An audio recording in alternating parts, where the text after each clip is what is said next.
باب قول النبی صلی اللہ علیہ وسلم، نبی صلی اللہ علیہ وسلم کا فرمانا کہ یعذب المیت، عذاب دیا جاتا ہے میت کو، ببعد بکاء اہلہ علیہ، ببعد بکاء رونے کی وجہ سے، اہلہ اس کے بعض گھر والوں کے، علیہ اس پر، یعنی جب کسی میت پر اس کے گھر والے چیخ پکار کرتے ہیں، روتے ہیں، تو اس سے میت کو تکلیف پہنچتی ہے۔ اذا کان النوح من سنتہ، اگر نوحہ یعنی رونا دھونا اس خاندان کے طریقے میں سے ہو، یعنی اس سے مراد کیا ہے کہ اگر کسی خاندان کے اندر یہ رسم چلی آ رہی ہو، یعنی رونے پیٹنے کی، اور اس دوران کوئی شخص مر جاتا ہے اور لوگ اس پہ بھی روتے پیٹتے ہیں، تو اس کو بھی اس کا عذاب ہوگا۔ اب سوال یہ پیدا ہوتا ہے کہ میت کا کیا قصور، وہ بیچارہ تو مر گیا، اس نے تو نہیں کہا کہ مجھ پر رو، اگر لوگ رو رہے ہیں تو رونے کی سزا لوگوں کو ہی ملنی چاہیے، نہ کہ مرنے والے کو، لیکن نہیں، اس کو بھی ملے گی۔ کیوں؟ وجہ آگے بتائی گئی ہے کہ لقول اللہ تعالی، اللہ تعالیٰ کا فرمان ہے، قوا انفسکم واہلیکم نارا، اپنے آپ کو اور اپنے اہل و عیال کو آگ سے بچاؤ، آگ سے بچاؤ۔ اس سے کیا پتہ چلتا ہے کہ اگر اس کے خاندان کا طریقہ تھا رونا پیٹنا، تو اس شخص کا فرض کیا تھا کہ اپنے خاندان کو منع کرتا۔ جب اس نے منع نہیں کیا، روکا نہیں، ان کی تربیت نہیں کی، ان کی اصلاح نہیں کی، تو اس کو بھی سزا ملے گی۔ بہت سے لوگ یہ سوال کرتے ہیں نا کہ جی اگر کوئی شخص نیک کام کرتا ہے اور اپنی اولاد کو نیکی سکھاتا ہے، اور اولاد کی نیکی جو والدین کے لیے صدقہ جاریہ ہے، تو کیا اولاد کی برائی بھی والدین کے لیے عذاب ہوگا؟ تو اس حدیث سے کیا پتہ چلتا ہے کہ ہاں، اگر ایک شخص نے اپنی اولاد کو اچھا ادب اخلاق نہیں سکھایا، اس کی تربیت نہیں کی، تو اس صورت میں اس کو اولاد کی غلطیوں اور خرابیوں کی وجہ سے، اس کے رونے دھونے کی وجہ سے، اس کو بھی اس کی سزا ملے گی، اس پہ شامت آئے گی۔ لیکن اگر کوئی شخص اپنی طرف سے بھرپور کوشش کرتا ہے، اپنی اولاد کو تعلیم دیتا ہے، اپنا وقت لگاتا ہے، جو وہ کر سکتا ہے کرتا ہے، لیکن اس کے باوجود اولاد والدین کی بات کم سنتی ہے اور معاشرے کی رسموں پہ زیادہ چلتی ہے، تو پھر والدین بری الذمہ ہو گئے، ایسی میت کو عذاب نہیں ہوگا۔ لیکن اگر اس کی بھی بیچ میں نیت شامل ہو کہ ہائے میرے مرنے پہ بھی لوگ روئیں، کیونکہ رونے کو فخر کی علامت سمجھا جاتا ہے، اور یہ کہا جاتا ہے کہ فلاں کی موت پہ تو اتنا رویا گیا، اور بعض اوقات باری پر روتے ہیں۔ یہ بھی مجھے پتا چلا کہ بعض لوگوں کے ہاں جب میت ہو جاتی ہے تو لوگ رونے کے لیے پہنچ جاتے ہیں اور کہتے ہیں وہ فلاں ہمارے اس میت پہ اتنا روئے تھے، لہٰذا ہم نے بھی جا کے رونا ہے، اور روتے بھی ہیں اور رلاتے بھی ہیں، اور ایسے ایسے شعر اور کہانیاں پڑھتے ہیں۔ اور میں نے دیکھا خود اپنی آنکھوں سے کہ کہیں پر ہم جا رہے تھے، راستے میں خواتین کچھ مل کے جا رہی تھی، میں بھی ان میں شامل تھی، وہ سارا رستہ ہنسی مذاق باتیں خوب کر رہی، جو ہی دروازے کے اندر داخل ہوئی انہوں نے وہ جو چیخ پکار شروع کی تو میں پریشان ہو گئی اور میری ہنسی چھٹ گئی، اور اتنی مشکل میں نے اپنے اوپر کنٹرول کیا کہ یہ کیا ڈرامہ ہو رہا ہے، باہر کیا ہو رہا تھا اور یکا یک اندر آ کے کیا ہو رہا ہے، یہ رونا کہاں سے آ گیا، کہاں سے ٹپک پڑا۔ تو پھر وہ انتن صواحب یوسف، وہی بات یاد آ جاتی ہے، انتن صواحب یوسف، حدیث کے الفاظ بول رہی ہوں، صواحبات اور صواحب دونوں آتے ہیں، تو یہ ہے کہ یہ مکر و فریب ہی کا ایک عالم ہے، اور یہ دو رخی پالیسی ہے۔ اگر آپ کو غم نہیں ہے کسی کے مرنے پہ تو مت رو کے دکھائیں، یہ ریاکاری کا کیا مطلب ہے، اور اگر آپ کو غم ہے تو اس میں بھی حدود کے اندر روئیں، یہی اعتدال ہے۔ وقال النبی صلی اللہ علیہ وسلم کلکم راعٍ، اور آپ صلی اللہ علیہ وسلم نے فرمایا کہ تم میں سے ہر شخص راعی ہے، کلکم راعٍ ومسئول عن رعیتہ، اور پوچھا جائے گا اپنی رعیت کے بارے میں، یعنی شوہر جو ہے وہ اپنے گھر والوں کے بارے میں پوچھا جائے گا، ماں جو ہے وہ اپنے بچوں کے بارے میں، اپنے گھر والوں کے بارے میں، جو بھی اس کے آس پاس دائرہ کار اس کے بارے میں پوچھو گی، لہٰذا ہر شخص کی ذمہ داری بنتی ہے کہ جو حق بات اس کو معلوم ہے وہ دوسروں تک پہنچائے۔ فَإِذَا لَمْ يَكُنْ مِنْ سُنَّتِهِ، اور اگر یہ رونا دھونا اس کے خاندان کے طریقے میں سے نہیں تھا، فَهُوَ كَمَا قَالَتْ عَائِشَةُ رَضِيَ اللَّهُ عَنْهَا، تو پھر اس کا معنی یہی ہے جو حضرت عائشہ رضی اللہ تعالی عنہا نے فرمایا، وَلَا تَزِرُ وَازِرَةٌ وِزْرَ أُخْرَى، کہ کوئی بوجھ اٹھانے والا کسی دوسرے کا بوجھ نہ اٹھائے گا۔ تو اس کا مطلب یہ ہے کہ جو رونے والے ہیں صرف وہی سزا بھگتیں گے، میت کو سزا نہیں ہوگی، کیونکہ دو طرح کی روایات آتی ہیں جو ایک دوسرے سے کنٹراڈکٹ کرتی ہیں، تو یوں امام بخاری نے اس کنٹراڈکشن کو دور کر دیا۔ وَهُوَ كَقَوْلِهِ، اور یہ ایسا ہی ہے جیسے وہ قرآن پاک کی آیت ہے، وَإِن تَدْعُ مُثْقَلَةٌ إِلَى حِمْلِهَا لَا يُحْمَلْ مِنْهُ شَيْءٌ، کہ اگر کوئی بوجھ سے لدا ہوا شخص اپنا بوجھ اٹھانے کے لیے کسی کو بلائے گا تو کوئی اس سے اٹھا نہ سکے گا۔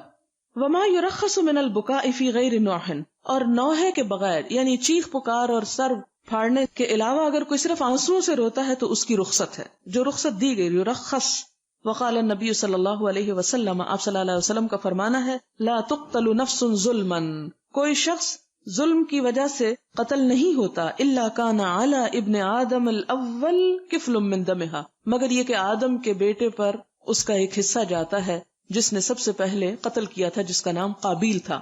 سب سے پہلا قتل آدم ہی کے دو بچوں سے باہم ہوا کہ ایک بھائی نے دوسرے بھائی کو قتل کر دیا، اور اس پر اللہ تعالیٰ نے کیا سزا دی؟ ایک تو یہ سزا ہے کہ جو بھی قتل کرے اس کا ٹھکانہ جہنم ہے، اور دوسری سزا یہ کہ اس کو دیکھ کر جتنے لوگ بعد میں دنیا میں قتل کریں گے وہ اپنی سزا بھی بھگتیں گے، لیکن وہ پہلا جس نے اس برائی کا آغاز کیا تھا، ابتدا کی تھی، تمام لوگوں کے قتل کا ایک حصہ اس کے اوپر بھی جائے گا، یعنی ان سب کی طرف سے بھی وہ قتل کی سزا بھگتے گا۔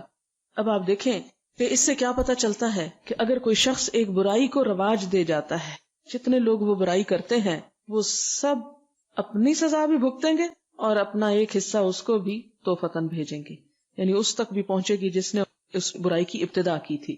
وذالک لانہ اول من سن القتل، اور یہ اس لیے کہ وہ پہلا شخص تھا جس نے قتل کی ابتدا کی تھی۔ سننا کا مطلب ہوتا ہے ایک طریقہ رائج کرنا۔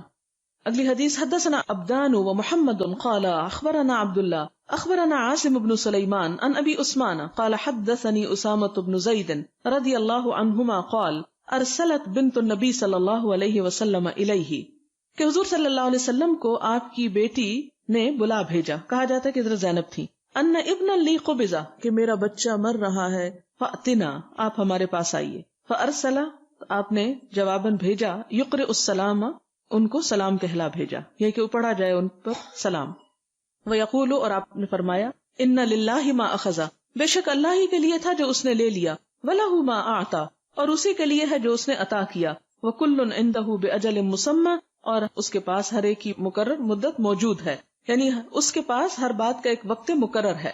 فلتصبر، چاہیے کہ صبر کرے، ولتحتسب، چاہیے کہ ثواب کی امید رکھے۔ فارسلت الیہ، تو بیٹی نے دوبارہ کہلا بھیجا، تقسم علیہ، آپ پہ قسم ڈالی، لیاتینہا، کہ آپ کو ضرور آنا ہوگا۔ فقام، تو آپ اٹھ کھڑے ہوئے، ومعہ سعد بن عبادہ، اور آپ کے ساتھ سعد بن عبادہ تھے، ومعاذ بن جبل، وابی بن کعب، وزید بن ثابت، ورجال، اور کچھ اور لوگ بھی تھے۔ یہ سارے مرد مل کر حضور صلی اللہ علیہ وسلم کی بیٹی کے گھر تشریف لے جاتے ہیں۔ فرفع الی رسول اللہ صلی اللہ علیہ وسلم الصبی، تو اس بچے کو حضور صلی اللہ علیہ وسلم کی طرف اٹھا کے رکھا گیا، یعنی اٹھایا گیا، لایا گیا۔ ونفسہ تتقعقع، اور اس کا دم کٹ رہا تھا، دم توڑ رہا تھا بچہ، یعنی مرنے کے بالکل قریب تھا، یعنی جان نکل ہی رہی تھی۔ قال، اسامہ کہتے ہیں کہ حسب تو، میں سمجھتا ہوں، کیونکہ پیچھے حدیث اسامہ بیان کرا نا، اس لیے ان کی طرف نسبت جاری، انہ قال، کہ انہوں نے کہا کہ انہا شن، کہ جیسے کہ وہ ایک مشک ہے، شن، پیچھے آپ بارہا شن کا لفظ پڑھ چکے ہیں کہ بچہ چھوٹا سا ایسے تھا جیسے ایک چھوٹی سی مشک ہو۔ ففازت عیناہ، تو آپ صلی اللہ علیہ وسلم کی دونوں آنکھیں بہہ پڑی، رونے لگ گئے آپ اس بچے کو دیکھ کر۔ فقال سعد، تو حضرت سعد نے کہا، یا رسول اللہ ما ھذا، حضرت سعد حیران ہوئے کہ ایک بچہ فوت ہو رہا ہے اور آپ اتنے بڑے ایک انسان ہیں، اتنے نیک اور نبی، آپ کیوں رو رہے ہیں؟ آپ کا تو دل بہت بڑا ہونا چاہیے۔ تو انہوں نے عرض کیا، یا رسول اللہ ما ھذا، یہ کیا ہے؟ فقال ھذہ رحمۃ، آپ نے فرمایا یہ رحمت ہے، یہ رونا رحمت کی علامت ہے، جعلها اللہ فی قلوب عبادہ، جسے اللہ نے اپنے بندوں کے دل میں ڈال دیا، یعنی مرنے پر رونے کی اجازت ہے، اور رونا چاہیے، رونا اچھی علامت ہے، نہ رونے سے زیادہ بہتر ہے، رونا اللہ تعالیٰ کی رحمت کی علامت ہے۔ وہ پیچھے آپ قرآن کی تفسیر میں پڑھ چکے ہیں نا کہ آنکھ کا جمود جو ہے وہ دل کی سختی اور بدبختی کی علامت ہے۔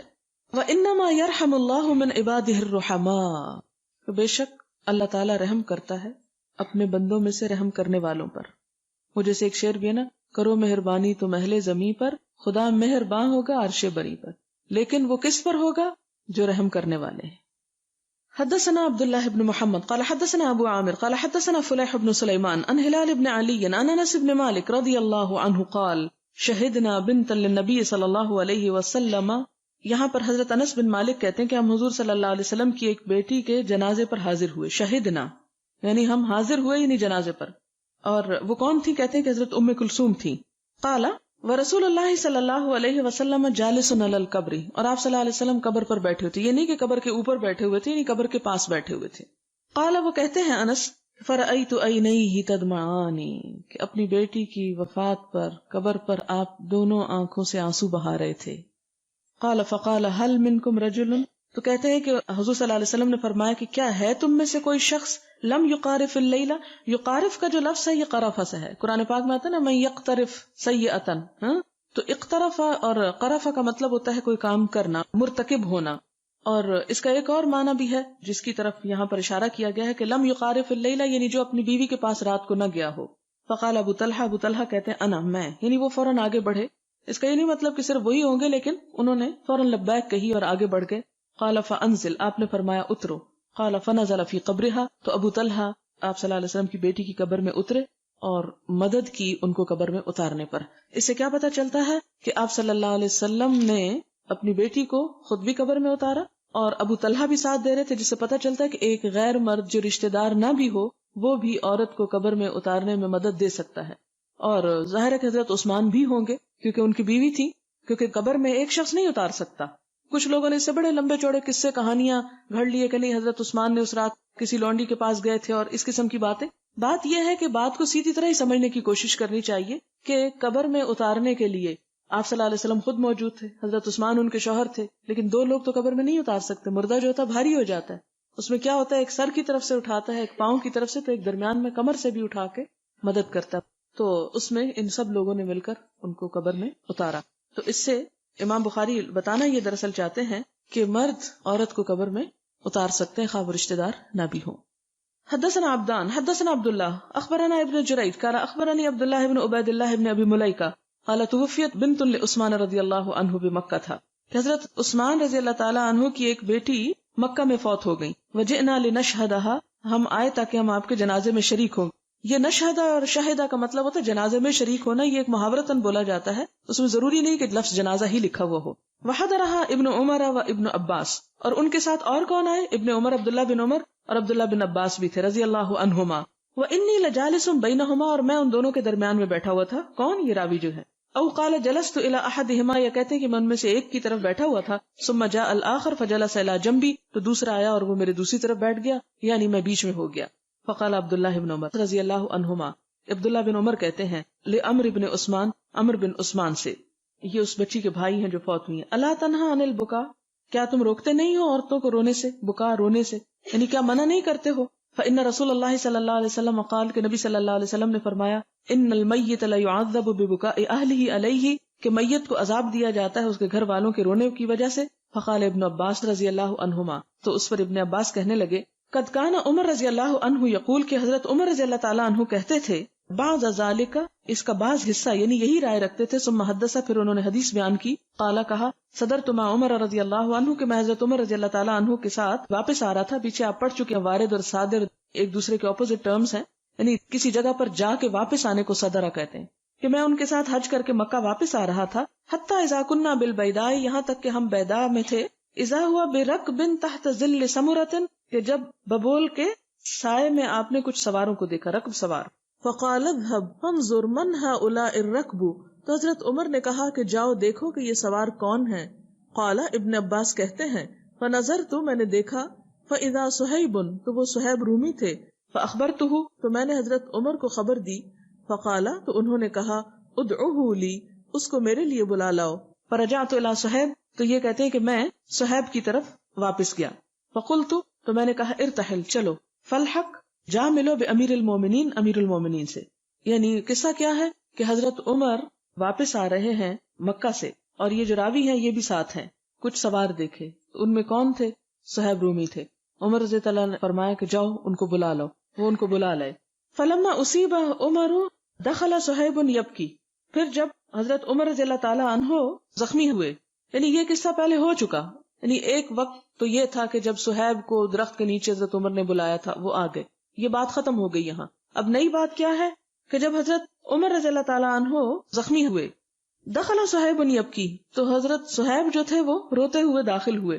یقول، کہنے لگے واہ اخاہ واہ صاحباہ، ہائے میرے بھائی، ہائے میرے دوست، ہائے میرے ساتھی.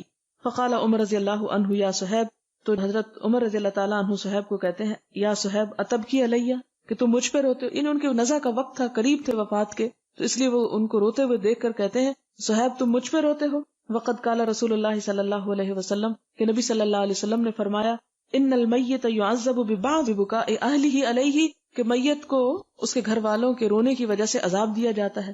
قال ابن عباس رضی اللہ عنہما فلما مات عمر رضی اللہ عنہ ذکرت ذلک لعائشہ رضی اللہ عنہا کہ حضرت عمر رضی اللہ تعالیٰ عنہ کی وفات کے بعد میں نے یہی حدیث حضرت عائشہ کو سنائی کہ حضرت عمر یہ بیان کیا کرتے تھے. فقالت کہنے لگی رحم اللہ عمر، اللہ عمر رضی اللہ تعالیٰ عنہ پہ رحم فرمائے. واللہ ما حدث رسول اللہ صلی اللہ علیہ وسلم، اللہ کی قسم حضور صلی اللہ علیہ وسلم نے یہ نہیں فرمایا کہ ان اللہ لا يعذب المؤمن ببکاء اہلہ علیہ کہ کسی مومن کو اللہ تعالیٰ اس کے گھر والوں کے رونے کی وجہ سے سزا دیں گے. ولکن رسول اللہ صلی اللہ علیہ وسلم قال ان اللہ لا يزيد الکافر عذابا ببکاء اہلہ علیہ. یعنی حضرت عائشہ حضور صلی اللہ علیہ وسلم کے اس فرمان کی کیا تعویل کرتی ہیں کہ آپ صلی اللہ علیہ وسلم کا فرمانے کا مطلب یہ تھا کہ ایک کافر کو اس کے پیچھے جب اس کے گھر والے روتے ہیں تو ان کے رونے کی وجہ سے ان کی سزا میں اور اضافہ کر دیا جاتا ہے. وکالت اور کہنے لگی حسبکم القرآن کافی ہے تم کو قرآن ولا تزر وازرۃ وزر اخرى کہ کوئی بوجھ اٹھانے والا کسی دوسرے کا بوجھ نہ اٹھائے گا. قال ابن عباس رضی اللہ عنہما عند ذلک واللہ هو اضحک وابکى.